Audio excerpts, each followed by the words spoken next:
Bonjour, c'est Sandy Moon. Je suis contente en ce lundi de pouvoir faire cette vidéo. J'espère que vous avez passé un bon week-end. On a eu un petit peu de soleil, donc c'était quand même pas désagréable après toute cette pluie. Donc voilà, bien habillé, chaudement, faire des petites balades en forêt. Ça a été mon dimanche. Et ensuite, je suis rentrée avec un bon chocolat chaud devant mon feu et puis une bonne lecture. C'était vraiment génial. Alors, en parlant de lecture, je voulais vous présenter un livre des éditions Danaë que j'ai depuis un petit moment, que j'aime énormément, qui est La magie du foyer de Rachel Patterson, trucs et astuces d'une vraie sorcière. Alors, je l'aime vraiment beaucoup, c'est-à-dire que c'est un livre. D'ailleurs, ça se voit un petit peu ici parce que voilà, je l'utilise beaucoup. Il est super, je l'aime vraiment beaucoup. Je trouve que c'est un livre qui me parle énormément en tant que dans ma pratique, car tout est lié pour moi à mon terrier, à mon cocon, car c'est ma bulle, c'est ma vie. Et pour moi, c'est important que ma magie se voie à travers mon foyer, justement, à travers ma pratique alimentaire, mes petits plats cuisinés, dans ma manière de faire du repassage, dans ma manière de plein de choses. J'ai apporté de la magie de mon foyer. Et quand j'ai vu le titre de ce livre, j'ai dit ça, c'est pour moi, c'est sûr. Et je n'ai pas été déçue, c'est une perle. Alors, je ne vous cache pas que pourquoi cette vidéo sur ce livre qui est déjà sorti depuis déjà un petit moment aux éditions Danaë, mais que vous pouvez toujours trouver sur la Fnac, Cultura, les librairies de chez Leclerc, sur Amazon et surtout sur le site d'Alliance Magique, c'est parce qu'il y a un livre qui va sortir bientôt, qui s'appellera donc et qui va s'appeler de toute façon La magie du foyer au fil des saisons. Ça a l'air d'être un bon livre que j'attends avec impatience en fait, parce que ça me parle énormément, que ce livre-là est toujours avec moi comme une Bible, et donc j'ai hâte de découvrir aussi ce nouveau livre. Donc ça me donnait envie, comme je n'ai jamais fait de vidéo sur ce livre, de vous le présenter. Voilà, pour ceux qui ne l'auraient pas, car vraiment il est à avoir, c'est un livre qui est super. Donc, je vais vous lire ce qui a marqué derrière. La magie du foyer, plongée au cœur de la cuisine, presque ordinaire d'une sorcière extraordinaire. Préparez-vous une tasse de thé, installez-vous confortablement et entrez dans le monde merveilleux de la cuisine sorcière. Eau de lavage, bâton de fumigation pour votre corps et votre maison. Bouteille sorcière, sac médecine, poudre magique et offrande. Ce livre vous donnera en vue d'ensemble sur ce qu'une sorcière de cuisine, sur ce qu'elle fait et sur la manière dont elle s'y prend. La pertinence de cet ouvrage réside dans la façon dont Rachel Patterson parvient à retranscrire l'essence même de la magie, en la mêlant savagement au quotidien. Traitement des saisons, éléments en passant par les célébrations, le jardinage, la confection de lotions, le travail avec les bougies, la lune et les cristaux, mais aussi les recettes de potions et d'encens. Ce livre plaira à tous les païens, car c'est une véritable mine d'informations, un ouvrage léger et amusant à lire. Il est au prix de 16 €, édition Danaë. Voilà. Alors n'oublions pas que ici c'est un prime vert, hein. Donc à chaque fois il y a un arbre qui est planté. Voilà, et c'est imprimé en France. Donc, nous allons découvrir vous allez découvrir avec moi cette pépite, parce que moi, je l'ai découvert déjà depuis un moment. Je l'aime vraiment beaucoup. Donc, voilà. Il a été traduit par Hervé Solarczyk. Je ne sais pas si je le prononce bien. Désolée si je l'ai mal prononcé. Alors, ici, on dit ce que disent les gens de la magie verte. Alors ici, on a donc des gens qui sont auteurs de nombreux livres, qui parlent donc de ce livre. Ici, on a le sommaire, donc, qui est fort détaillé. Hop, voilà. Donc ici, on a même une petite page. Hein. Ici, je le laisse comme ça, mais on peut mettre une petite note ou autre. Introduction, voilà. Alors, l'introduction, ça vous dirait que je vous le lise ? Une femme se tient penchée au-dessus d'une vieille table en bois, mortier et pilon en main, broyant, un mélange d'ingrédients. Une grande bougie blanche est posée près d'elle sur la table, et sa flamme vacillant et crachotant. Ouvert devant elle un énorme livre relié de cuir, ses pages usées et remplies des sorts calligraphiés. Vous avez l'impression qu'il s'agit d'une scène du Moyen-Âge? En fait, elle pourrait se passer aujourd'hui. Il pourrait s'agir de moi ou de vous, dans une cuisine ordinaire, dans une maison en banlieue ou dans un appartement au centre-ville. C'est une sorcière au travail. La même scène, avec les mêmes ustensiles et les mêmes ingrédients, aurait pu se dérouler il y a des siècles. Une sorcière travaille avec la nature, en phase avec la terre, travaillant et vivant avec le flux et le reflux des saisons. Le printemps est fait pour le nettoyage, pour se débarrasser de ce qui encombre la maison, pour balayer les toiles d'araignée et se trouver les nouveaux objectifs. L'été est la période où on rend hommage au dieu soleil, où l'on se baigne dans sa lueur, où l'on travaille à de nouveaux projets, où l'on jardine, où l'on crée. L'automne est le moment de se montrer reconnaissant pour la moisson, de rendre grâce pour tout ce que nous avons et de commencer à faire des réserves pour l'hiver. L'hiver lui-même est fait pour la réflexion. C'est le moment de mettre une chaise près du feu et de repenser à ce que l'on a accompli. Toutes ces choses peuvent être faites physiquement, mentalement et spirituellement à chaque tournant de la roue de l'année. En tant que sorcière, vous pouvez avoir l'équipement que vous voulez, des baguettes, des atamés, des pentacles, etc. Mais vous vous rendez compte qu'une sorcière du foyer a tendance à préférer se servir de ce qu'elle a sous la main. Un doigt peut faire fonction de baguette, une plume de symbole de l'élément air, un caillou pour l'élémentaire. Vous voyez ce que je veux dire? Une sorcière du foyer va créer des recettes, des lotions, des objets, des lotions et des potions. Quand un de ses amis ne se sent pas bien, une sorcière du foyer va faire un sort pour l'aider, mais elle fera aussi un peu de soupe dans laquelle elle mettra de l'énergie de guérison, et ce un peu plus avec chaque légume et chaque aromate. Pour se relier au divin, une sorcière va aller s'asseoir dans son jardin, avec une tasse de café pour être au contact de la nature. C'est là que se trouve la connexion. Ressentez le vent dans vos cheveux, le soleil sur votre visage, l'herbe sous vos pieds, le sentiment libre et sauvage de ne faire qu'un avec la nature, la terre-mère et l'abondance qu'elle nous offre. Une sorcière du foyer va aussi trouver cette connexion dans la cuisine et travailler avec des aromates, des épices, des plantes et des produits naturels. Tout ce qui fait une sorcière du foyer est fait avec amour, affection et un peu de magie. Ici, je partage avec vous quelques-unes des façons de faire de la sorcière et de l'art sorcier, en espérant qu'ensemble, nous pourrons trouver la sorcière du foyer en nous. Je trouve ça génial. Et là, voilà, elle nous parle des ingrédients de base. Donc, voilà, on a des ingrédients comme le sel, poudre de piment, cannelle, paprika, clous de girofle, noix de muscade, persil, sauge, thym, romarin, marjolaine, coquille d'œuf. Je ne sais pas pourquoi j'ai quelque chose avec l'eau en ce moment. Coquille d'œuf lavée, séchée et écrasée, bourgeons de lavande, pétales de rose. Créer une cuisine sacrée, on a des belles photos. Et ensuite, donc peu importe si vous n'avez pas une super cuisine comme ça, qui fait loft, non, même si vous avez une petite cuisine, c'est ce que vous allez y mettre comme intention qui va compter. Regardez le petit chaudron, moi j'adore. Cette cuisine est à vous, il faut que ça brille. Donc on nous parle de beaucoup de choses, l'appareil ménager, outils de cuisine, hôtel de cuisine, pardon, un peu de cuisine magique. Et là on nous parle des légumes, des fruits aussi. Et alors aussi, on a des noix de cajou, noix de pécan, l'oignon. Et alors, on nous marque aussi leur pouvoir. Regardez ça. C'est génial. J'aime énormément ce livre. Cuisiner avec la roue de l'année, travaux sorciers dans la cuisine.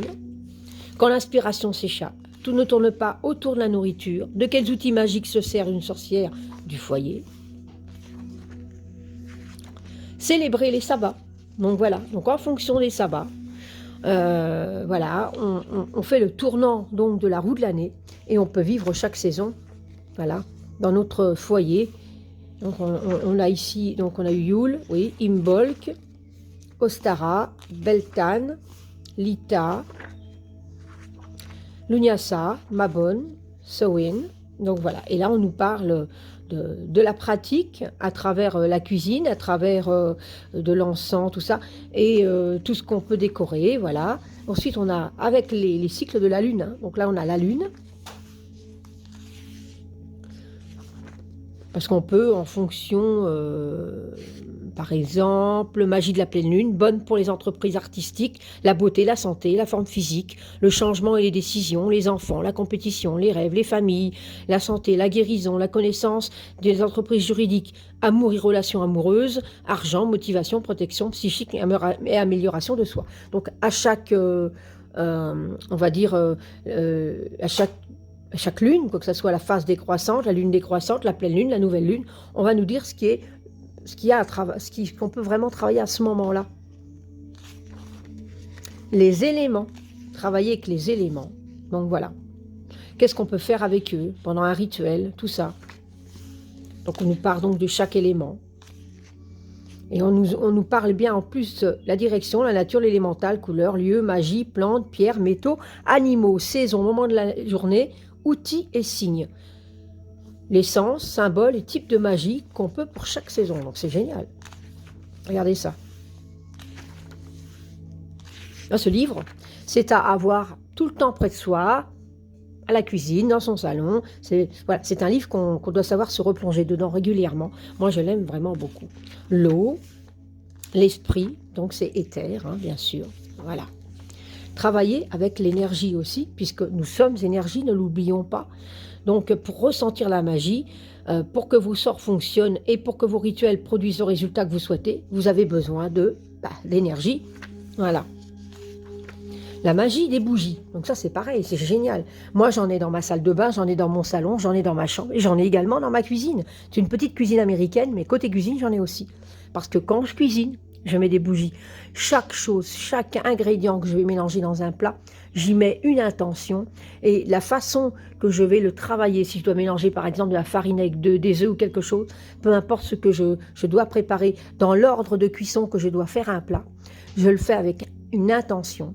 Je mets souvent une musique de fond et je suis en pleine conscience et je mets une belle intention dessus. Voilà, c'est très important de travailler aussi avec les bougies, c'est super. Donc on nous parle des bougies, quel type de bougie utiliser, de quelle couleur. Donc en fonction de la couleur, on a ce que ça correspond, comme par exemple la méditation, les bougies violettes, blanc, argent. Donc c'est super, comme ça on sait vraiment la gravure. Donc vous pouvez, il y a des créatrices qui vendent des bougies directement avec une gravure qu'elles font elles-mêmes. Par contre, vous pouvez aussi graver vous-même vos bougies. On peut les habiller également. Et en fonction également de la lucidité, voilà, par exemple, on peut y rajouter protection. Donc l'anis, basilic, ça c'est les ingrédients qui correspondent à la protection, voyez. La liste ci-dessous vous indique quelques intentions et les plantes correspondantes que vous pouvez utiliser dans vos sorts de bougies, mais comme toujours, servez-vous de ce qui vous semble convenir. Pardon. Passez en revue le contenu de vos placards de la cuisine, de vos étagères à épices et prenez ce qui vous saute aux yeux. Ici, on vous parle d'épingler vos bougies. Vous pouvez aussi vous servir d'une épingle pour vos sorts de bougies. Il faut l'enfoncer dans la bougie à l'endroit où la magie sera libérée. Lorsque la flamme atteint l'épingle et la fait tomber, le sort est lancé. Super. Quand devrais-je pratiquer la magie des bougies? Est-ce que j'ai besoin de tracer un cercle pour la magie des bougies? Donc, qu'en est-il du sort lui-même? Et ensuite, et maintenant, qu'est-ce que je fais? Et ici, on parle de sort de magie des bougies pour la prospérité. Donc, on vous dit la bougie qu'il faut utiliser, le sort, ce qu'on doit faire. Donc ici, on a quelques sorts en fait. Sort de magie des bougies pour la force, le courage et la confiance en soi. Ici, c'est pour la protection de votre emploi. Donc, on a quelques sorts comme ça de bougies. Super intéressantes, c'est génial. Ensuite, on vous parle des arts, la bénédiction de la magie naturelle pour le cœur de la maison. Donc, on vous dit ce qu'il vous faut. Donc ici, on a la façon qu'il faut le faire et ce qu'il nous faut. Voilà. Les eaux de nettoyage et fumigation spirituelle. On va laver la maison. Donc, on a aussi un rituel pour ça. L'eau de lavage, tout usage pour le sol. L'eau de fluoride, le spray nettoyant pour toute la maison. Spray de guérison de l'âme pour la prospérité. Donc, chaque rituel dans votre manière d'entretenir votre foyer, votre terrier, il y a de toute façon une manière de le faire pour purifier votre moi spirituel. Les cristaux de bain, base de poudre pour le corps, vinaigre des 4 voleurs. Le titre, il est pertinent. Hein. Bouteille de sorcière. Voilà. Échelle de sorcière, l'encens. Encens à travers le voile. Encens de surabondance de bonheur. Encens pour purifier et libérer. Sac de médecine. Ah, sac médecine, moi j'en fais, j'adore ça. pour avoir de la chance, pour éloigner quelqu'un, pour attirer l'amour. Moi, je fais souvent pour la chance et me protéger. Poudre magique. Recette de base de la poudre hot foot pour avoir de la chance rapidement. Donc, il y a vraiment beaucoup de petits sorts, hein, beaucoup de rituels, les offrandes. Avec de l'encre, voici une idée très sympathique. Écrire vos sorts et vos incantations dans un livre des ombres avec une encre magique. Rien de plus facile à fabriquer. Donc, on peut fabriquer sa propre encre magique. Ensuite, on a les poupées, les pendules. Alors, donc évidemment, comme elle dit au début, quand on parle de poupée, je devine que vous pensez c'est de la magie noire. Non, ne vous inquiétez pas, ce n'en est pas, je vous le garantis. La mauvaise image des poupées magiques est uniquement due à Hollywood et aux médias et aux articles de presse inexacts. On peut se servir de poupées et de figurines en magie sympathique depuis très longtemps, puisque cela remonte à l'époque de l'ancienne Égypte. Les ennemis de Ramsès III faisaient des poupées de cire du pharaon pour provoquer sa mort. Bon d'accord, ce n'était pas une forme de magie très gentille, mais je vous promets que c'est pas toujours comme ça. Donc on peut l'utiliser pour le bon, pas pour le mauvais. Et ici, on a le pendule, pour faire son propre pendule. Donc moi, c'est le cas, j'en ai quelques-uns que j'ai fait moi-même. Des runes également, donc on a de quoi parler les runes. Donc ça, c'est génial, qu'on peut utiliser. Pierre d'esprit animal, voilà.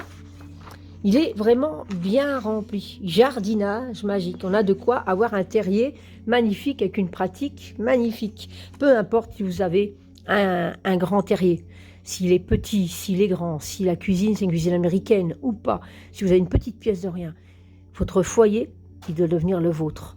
Donc, cette magie-là, c'est vous qui allez la mettre. Jardinage magique, de l'extérieur à l'intérieur, avec les fleurs, les herbes aromatiques, les divinités, fascination florale, type de jardin, plantes de protection, donc on a jusqu'à son jardin. Et là, ici, on a la méditation. Alors ça, c'est génial que la méditation soit dedans. Parce que rien ne vous empêche de faire une bonne méditation avant de commencer ce qu'on pourrait appeler une corvée. Si vous devez faire un nettoyage de printemps, ou si vous devez faire votre panier de repassage, ou vous dire, mince, j'ai qu'une demi-heure et je dois encore cuisiner. Peu importe. Faites une petite méditation avant. Méditation du printemps. Donc ensuite, on a les méditations de la déesse également. Méditation spirale. Méditation de l'île du paradis, de Tintagel, des mélodies de l'automne, du chevalier de l'étoile. J'adore les titres en plus, les mots qu'elle a, enfin oui, les titres de comment elle les a appelés, j'adore les noms. Et là, on a les crédits images, donc voilà, là c'est pour toutes les personnes qui ont dû certainement faire les photos, les illustrations sur la propriété de, voilà, donc voilà. Avez-vous aimé la magie du foyer ? Et ici, on nous parle livre du même éditeur. Donc, les éditions Danaé ont des pépites que j'aime passionnément. Et ici, on a le Vivandier des sorcières, l'heure des sorcières, et le grimoire de magie verte, que je n'ai pas encore non plus, mais qui est magnifique. Voilà. Et puis ici, Alliance magique, hein. Je ne le présente plus, où on peut avoir le magazine en vous abonnant, pour qu'on soit au courant de toutes les belles pépites qui sortent de là, et qui, en plus, avec de jolies interviews, des moments vraiment magnifiques. Moi, j'aime énormément ce magazine. Voilà, alors c'était La magie du foyer de Rachel Patterson. Donc, j'aime beaucoup ce qu'elle écrit également. Je suis contente que les éditions Danaé l'aient traduit et l'aient sorti. C'est un livre que j'ai toujours avec moi. Je l'utilise beaucoup parce que je l'aime vraiment beaucoup, beaucoup, beaucoup. Donc, je le conseille vraiment.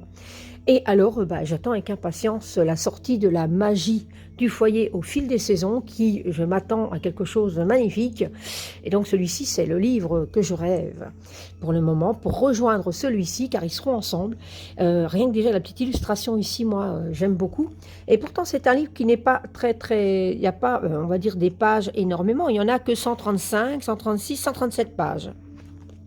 C'est un petit livre de 137 pages, mais il est superbe à voir, il est magique. C'est un livre à ne pas laisser passer. Voilà. Je suis super contente de vous l'avoir présenté, ou pour ceux qui le connaissent déjà, voilà, d'avoir regardé ma présentation. Je remercie tous mes abonnés de me suivre, et pour ceux qui ne sont pas encore abonnés, vous pouvez toujours le faire. Ça me ferait un grand, grand plaisir. N'oubliez pas de liker ma vidéo, N'hésitez pas à me mettre des commentaires, j'y répondrai comme toujours avec plaisir car je suis super contente de vous répondre et de lire vos messages. Et je vous retrouve pour une prochaine vidéo très vite. Bye bye, belle journée à vous.